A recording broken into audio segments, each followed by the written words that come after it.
ប្រើពេលតែ1នាទីទេអាចធ្វើឲ្យថតចាស់ឲ្យមានភាពស្អាតច្បាស់ដូចថតថ្មីអញ្ចឹង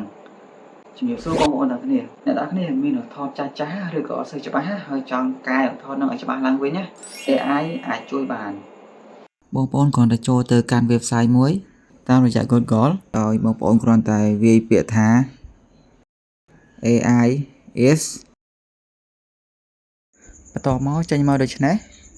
ហើយចុចលើ website ហ្នឹងមកវានឹងចេញទម្រង់បែបនេះហើយនៅក្នុងហ្នឹងវាមានធួច្រើនដែលយើងអាចធ្វើការជ្រើសរើសបានណាតែពេលនេះខ្ញុំសូមលើកយកតែធួមួយទេមកបង្ហាញបងប្អូនទាំងគ្នាគឺយកពាក្យ enhance photo quality បន្ទាប់មកយើងចូលទៅជ្រើសរើសរូបថតដែលយើងចង់កែដើម្បី upload ចូលហ្នឹងហើយរងចាំតិចមកវាកំពុងដំណើរការហើយរួចរាល់ហើយបន្ទាប់មកបងប្អូនអាចធ្វើការ download បានដោយចុចត្រង់សញ្ញាព្រួញក្រហមនេះមក